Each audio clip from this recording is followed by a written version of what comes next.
You never really know people until you have nothing left to give. I learned that the hard way this year. After my small business went under, I had to make the call. I can't do gifts this Christmas, I told my family. The chorus came back instantly. Oh, that's fine. We don't care about presents. They sounded so understanding. But on Christmas Eve, as I reached for a slice of my famous pumpkin pie, my son's wife, Eliza, slid the entire dish away from me. Her smile was ice. No gifts for us, she said, her voice sweet as poison. No dessert for you. The room went silent. I just left. What Eliza didn't know was that the gift she'd wake up to was a notice to vacate her precious apartment, because the owner was me. The plate was snatched from my hands so fast, I felt the air whip past my fingers. No gifts for us, no dessert for you, Eliza chirped, her voice like broken glass wrapped in silk. Every single person at that long, beautifully set table suddenly found something fascinating to look at on their plate. My own son, Mark, studied his napkin like it held the secrets of the universe. I was standing there, a 64-year-old woman, holding an empty dessert fork, feeling smaller than I ever had in my life. And in that moment, something inside me just snapped. Eliza was about to get the biggest reality check of her entire life. She was about to learn exactly who held the keys to her perfectly curated world. If you're watching this, hit subscribe and drop a comment telling me where you're tuning in from.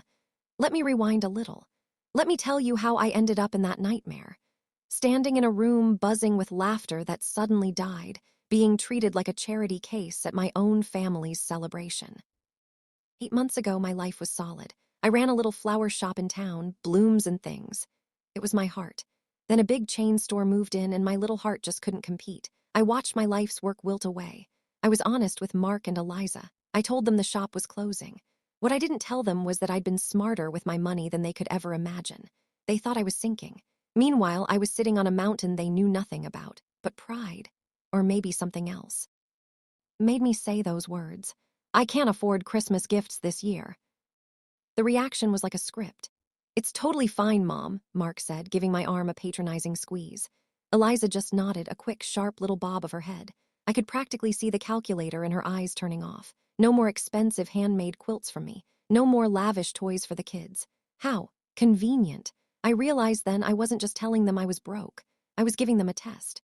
A test to see if I, the person, mattered more than the presents I could provide.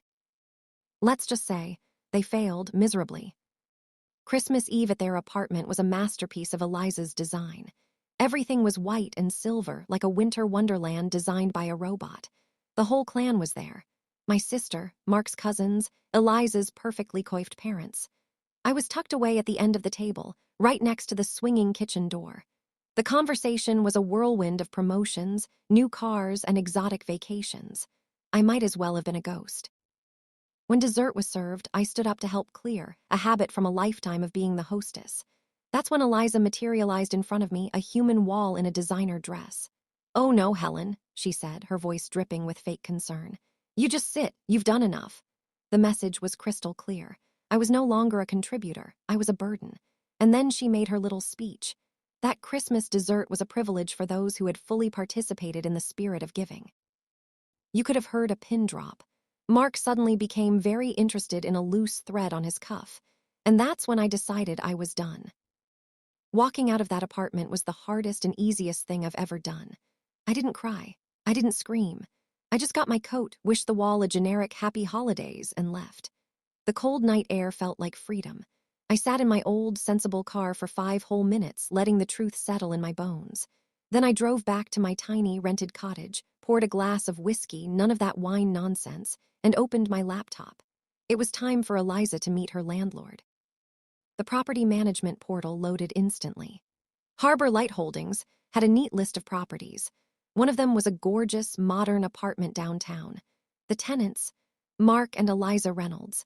They'd been living there for 2 years, paying their rent on time every single month to a faceless corporation. They had no idea that the faceless corporation was the mother-in-law they just kicked out over a slice of pie.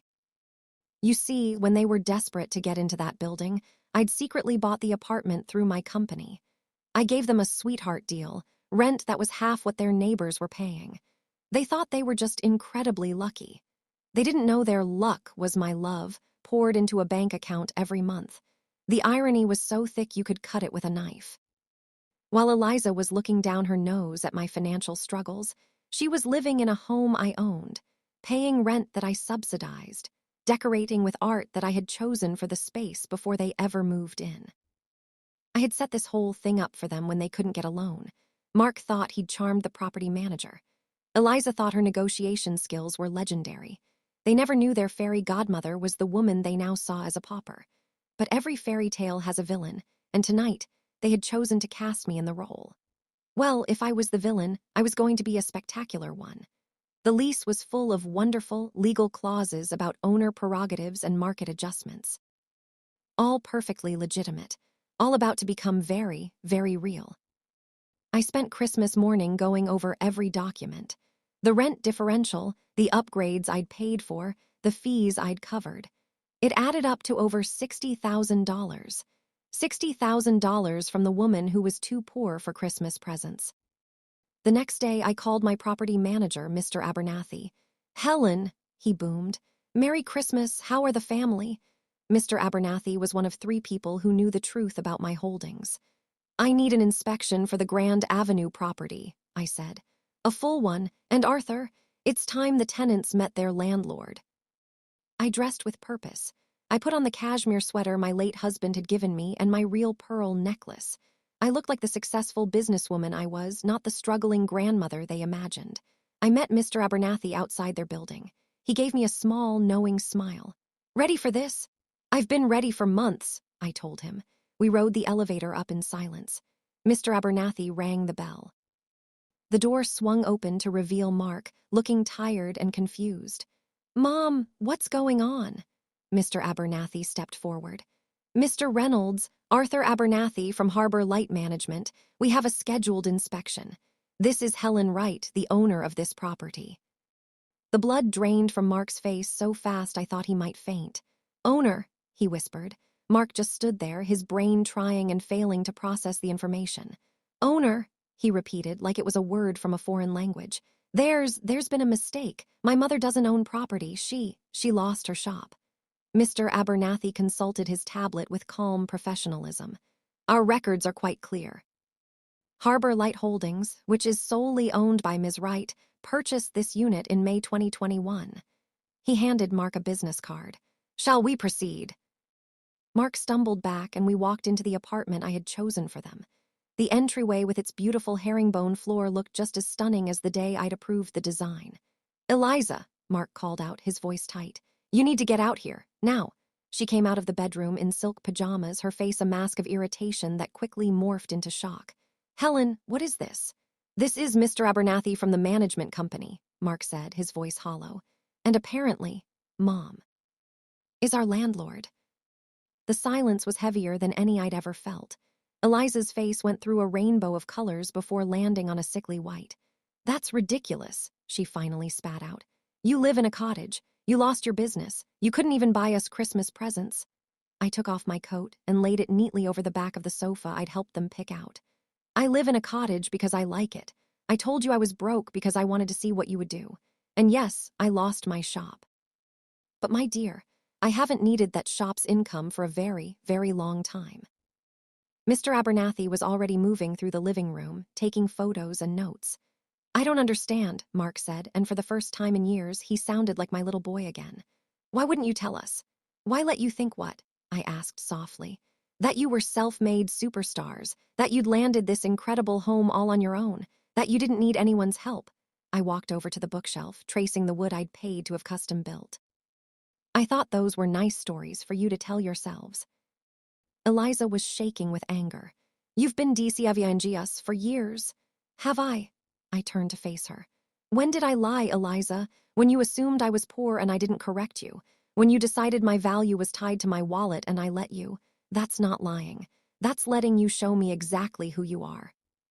Mark sank onto the sofa, burying his face in his hands. "My God, Mom, all this time. And yesterday He couldn't finish. "Yesterday," I finished for him, my voice steady, "you decided that a woman who provided no financial value didn't deserve a place at your table. It was very educational." He continued the tour, the dining room where the pie incident happened, the balcony with the stunning city view they loved to show off on social media. Every square foot was a testament to my secret support. As we walked toward the master bedroom, Mark finally found his voice. "Mom, just tell me, are we in trouble here? Are you going to kick us out?" I stopped and looked at my son, who had stood by and done nothing while his wife publicly shamed me. "That," I said calmly, "depends entirely on you." And that's when Eliza made her fatal error. "You can't just waltz in here and make threats," she snapped, her composure finally cracking.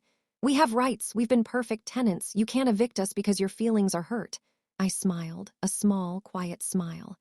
"Oh, Eliza, you still don't get it." "What don't I get?" "You don't understand that perfect tenants don't usually banish their landlords from holiday dinners." The master bedroom was my masterpiece. I'd chosen the calming blue-gray paint myself. Standing there, watching Eliza realize her personal sanctuary had been a gift from me all along was a feeling I can't describe. The walk-in closet was a custom job, I mentioned as Mr. Abernathy took photos. "I insisted on it, for all your clothes, Eliza." Mark sat on the edge of the bed, looking utterly defeated. "How long have you been planning this?" he mumbled into his hands. "Planning what?" "This. This whole revelation. How long have you been sitting on this, waiting to throw it in our faces?" Mr. Abernathy was now in the end suit, documenting the marble tiles. "I wasn't planning anything, Mark. I was hopping." I went to the window, looking down at the city. "I was hopping that if I ever truly needed you, if I ever stumbled, you would be there for me. Not because of what I could give you, but because of who I am, your mother." He finally looked up, his eyes red-rimmed. "We have always been there for you." "Have you?" I kept my voice gentle but firm. "When was the last time you invited me over just for coffee? When was the last time you called just to hear my voice, and not because you needed a babysitter?" We finished in the second bedroom, the one that was meant to be my room when I visited. The room with the best light and the most comfortable chair. The room I had never, ever slept in. Mr. Abernathy closed his tablet. "The property is in excellent condition," he announced. "I'll have the full report to you by tomorrow." "Thank you, Arthur. I'll see you out." At the door, Mr. Abernathy paused. "Will you be requiring any changes to the current lease agreement?" I glanced back at Mark and Eliza, who were now having a frantic, whispered argument in the living room. "I'll decide by the end of the week," I said. After he left, I went back inside. They stood up, a united front of panic. "Helen," Eliza began, her voice strained. "We owe you an apology for last night. It was wrong, the stress of the holidays. We took it out on you." It was a perfect corporate apology, but I'd heard her give those to angry customers before. It meant nothing. "Thank you," I said. "I accept your apology." The relief on their faces was instant. "However," I continued, "an apology is about the past. I'm more interested in the future." "What does that mean?" Mark asked, confused. "It means yesterday proved our relationship is broken. You valued me based on my bank account, so let's separate things. This is my property, you are my tenants, and our family bond is a separate issue that you severely damaged." I picked up my purse. "Now we get to see if you can act like good tenants, since being good family members seems to be too difficult for you." I was almost at the door when Mark called out, "Mom, please, just tell us. Are we getting evicted?" I paused, my hand on the cool metal of the doorknob. "Mark," I said, "I'm going to do what any landlord would do when they realize their tenants don't respect them." The terror in their eyes was the answer I needed, but they had no idea the biggest shock was still to come. The phone rang at 6:00 the next morning. It was Mark, his voice raw with exhaustion. "Mom, can we talk? We didn't sleep, we need to understand." I was at my kitchen table, sipping coffee and watching the sunrise. The world looked different after you've overturned your son's entire reality. "Come over at noon," I said. "We'll talk." They arrived looking like they'd been through a war. Eliza clutched a tablet instead of a folder, her knuckles white. "Coffee," I offered. "Yes, thank you," Mark said, his voice grateful. As I prepared it, I heard them speaking in low, serious tones in the other room. Not arguing, planning, I brought in the mugs. "You said you wanted to understand." Mark took a deep breath. "We looked up Harbor Light Holdings. You own 7 properties. The total value it's millions." "It's enough," I confirmed. Eliza leaned forward. "Helen, just give it to us straight. Are you rich?" I considered the question. "I am comfortable. I have more than enough. Have I been living simply by choice? Absolutely." "But why?" Mark's voice broke with frustration. "Why this charade? Why let us think you were struggling?" "Because I wanted to know who you were," I said simply. I wanted to meet the real you, not the version of you that shows up for the woman with money. Mark pulled up a document on the tablet. We contacted a realtor. If we sold the apartment, he swallowed, we could buy a small house. We're prepared to move out, we just need time for the kids. It was a reasonable, humble offer, but it still missed the point. That's a good plan, Mark, but you can't sell a home you don't own. We know that, but you could sell it and we could use our savings. He trailed off. Before we discuss your future, I said, there's something else you need to know. When I bought your apartment, I didn't just buy it as a rental. I structured it as a lease-to-own agreement. You've been building equity with every payment, though at a slower rate because of the low rent I charged. David frowned. What does that mean for us? I pulled out my own copy of the contract. It means that after 5 years of on-time payments, you have the option to buy the apartment for a predetermined price. Based on today's market, that price would be about $200,000 less than it's worth. The silence was deafening. 200,000 less, Eliza whispered. For an apartment in that building. For the home you've been living in for 2 years, I corrected. Mark stared at me, tears welling in his eyes. You were going to just give us the apartment. I was going to make sure my family had a beautiful home, I said softly. Because I love you. Mark was crying openly now, but Eliza asked the crucial question. What happens now after everything? Is that agreement still good? I put down my coffee cup. That depends on what you do next. And then I laid out their choice. You have 2 options, I said, sliding 2 new documents across the table. Option 1, we end the lease-to-own agreement now. I give you 90 days to find a new place. You get your full security deposit back. You walk away free and clear. Mark wiped his eyes. And option 2? Option 2, I said. We start over. You stay in the apartment, but you start paying fair market rent. No more discounts. No more hidden help. You earn the right to own that home through your own hard work, not my generosity. The number on the page made Eliza gasp. Market rent was nearly double what they were paying. We can't afford that, Mark said, already doing the math in his head. Then you choose option 1, I said calmly. There is no shame in living within your means. Eliza was studying the document, her business mind whirring. What about the equity we've built so far? If you leave, I said, I will cash out your equity position. It would be approximately $20,000. Mark slumped back. So we either move into a much smaller place, or we stay and drown in rent we can't afford. Those are the financial realities, I confirmed. But there's a third part to this that has nothing to do with money. They both looked at me. If you choose to stay, if you choose to pay market rate and earn that home yourselves, then we also rebuild our family, from the ground up. No more exclusion, no more conditional love, no more treating me like I'm invisible. Eliza's voice was small. What would that look like? It would look like Sunday visits, I said. It would look like phone calls that aren't just requests. It would look like you remembering that I'm not just a source of gifts, but a person who loves you. Mark nodded slowly, a new understanding dawning on his face. And if we mess up, we talk about it, right then. No more silent resentment for years. I take my share of the blame, too, I said. I should have spoken up when I first felt pushed away. Eliza was quiet for a long time. When she finally spoke, her voice was raw. I owe you a real apology, Helen, not a business one, a real one. I've been jealous of you, of your relationship with Mark. Instead of trying to be part of it, I tried to push you out. It was the first completely honest thing she'd said to me in years. I never wanted to compete with you, Eliza. I wanted to welcome you. Mark looked between us, tears threatening again. So, what's the next step? You take these documents home, I said. You talk, really talk, not just about money, but about what kind of family you want to be. You have until the 1st of the month to decide. They stood to leave, moving like people in a dream.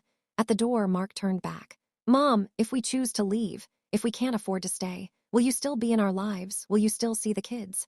The question broke my heart because it showed how deep the damage went. Mark, I said gently, my love for you and those children has never been about a lease or an apartment. What I've been fighting for isn't the right to be your landlord. I've been fighting for the right to be your mom. He nodded, unable to speak, and they left. I sat in the quiet of my cottage, hoping they would choose the harder, better path. But the next day, my phone rang with a call that changed everything. Again, it wasn't Mark or Eliza. It was a man with a deep, official-sounding voice. Ms. Wright, this is Charles Davison from the Small Business Administration. I'm calling about the fraudulent loan application filed in your name. I nearly dropped the phone. I'm sorry, what? A loan application for $250,000 was submitted using your business's EIN and personal details. Our fraud department flagged it. We need you to come down to the office. My mind raced. My business was closed. I hadn't applied for any loans. 2 hours later, I sat across from Mr. Davison in a sterile government office. Ms. Wright, it appears someone used the closure of Blooms and Things to try and secure a disaster relief loan. They had your social security number, your business records, everything. Who? I asked, my blood running cold. The application was submitted electronically, but we've traced the IP address to a public library. However, the bank account the funds were to be deposited into was under the name Mark Reynolds. The room spun. My son, it gets more complicated, Mr. Davison said, his expression grim. We've been investigating a ring that targets recently closed small businesses. They use the owner's information to apply for fraudulent loans. We believe your son's information was used without his knowledge. Used how? His name and address were on the application as the business partner. We need to speak with him immediately. I drove home in a daze, the loan papers sitting on my passenger seat. The property drama, the family testing, all of it was now overshadowed by something much darker. My phone buzzed, a text from Mark. We've decided. We want to stay. We want to make this work. I stared at the message, my heart splitting in two. They'd made their choice, ready to rebuild, completely unaware that their financial and personal identities were being used in a criminal scheme. I called him back. Mark, don't make any decisions yet. Can you and Eliza come back over? Now, there's been a development. What kind of development? The kind, I said, my voice shaking. That means someone is trying to destroy us. An hour later, they were back in my living room, their hopeful energy from the text gone, replaced by confusion and fear. I told them everything. When I finished, the silence was heavier than before. So someone stole my identity, Mark said, his face pale. To take out a loan. They used both of us, I clarified. They used my closed business and your personal information. Eliza was already on her phone, her fingers flying across the screen. Mark, check our bank accounts. Now. While he did, she looked at me. This isn't a coincidence, is it? This happening right after everything. No, I said. I don't think it is. Before we could say more, my doorbell rang. It was a woman in a sharp pantsuit holding a badge. Helen Wright, I'm Investigator Silva with the SBA. We need to speak with you. We've made an arrest in the fraud case. An arrest? Who? A man named Ben Crawford. He was a part-time bookkeeper at your flower shop during its final months, correct? My blood ran cold. Ben. A quiet, unassuming young man I'd hired to help with the books when I was struggling. He had access to everything. All my records, my tax forms, everything. He's part of a larger group, Investigator Silva explained. They target vulnerable small businesses, steal their data, and then use family member information to apply for loans. They count on the family being too distracted by their own drama to notice. I thought about the timing. The loan application was submitted last week, right in the middle of our Christmas crisis. They were counting on us being too broken and angry with each other to communicate or notice fraudulent activity. Are we in legal trouble? Eliza asked, her voice tight with fear. You are considered victims, Silva said, but we will need your full cooperation. This group has targeted over 20 families. After she left, we sat in stunned silence. The pieces were falling into a terrifying picture. Ben had been in my shop. He saw my family, knew my situation, had access to all my private documents. He knew about the tension with Mark and Eliza. He knew it was the perfect time to strike. He was counting on us hatting each other, Mark said, the realization dawning on him. He thought we'd be so mad we wouldn't even talk to each other and he could get away with it. But we did talk, I said quietly. Despite everything, we were in this room talking. Eliza looked at me, her eyes wide with a new kind of understanding. Helen, this changes everything. The contracts, the apartment. It all seems so small now. No, I said, standing up. It makes it all more important. I walked to my desk, pulled out the lease-to-own agreement and the 2 new options I'd presented them. I held them up. Then I tore them all in half. Mom, what are you doing? Mark asked, stunned. I'm throwing out the script, I said. The script that Ben was counting on. The script that said we were a family that would break under pressure. I looked at both of them. This wasn't just a test I gave you. It was a test we all faced, and we passed. When it mattered, you chose family. You chose to work it out. Eliza was crying now, silent tears streaming down her face. So what happens now? Now, I said, we go to the police station together and we give our statements as a family, and then we go home to your home. The deed will be in your names by the end of the month. No more rent, no more contracts. It was always meant to be yours. We can't accept that, Mark whispered. Not after how we acted. You're not accepting a gift, I said, pulling them both into a hug. You're accepting my love, and you're proving that our family is stronger than any scammer, any lie, any misunderstanding. 6 months later, we were in their apartment, no, their home, for a barbecue. The table was crowded with food, the kids were laughing, and the sound was beautiful. Ben Crawford and his accomplices were facing federal charges. Our testimony, given together, had helped shut down their entire operation. But the real victory wasn't in the courtroom. It was here. In the way Eliza now called me for recipes. In the way Mark and I had coffee together every Saturday. In the way my grandchildren crawled into my lap without hesitation. As I watched the sunset from their balcony, the one I'd secretly paid for, I realized something. Sometimes, the worst moments in your life are the ones that show you what truly matters. Family isn't about what you own. It's about who you belong to. And sometimes, when someone tries to break what you have, they only end up showing you how unbreakable it really is. Thanks for listening. Don't forget to subscribe.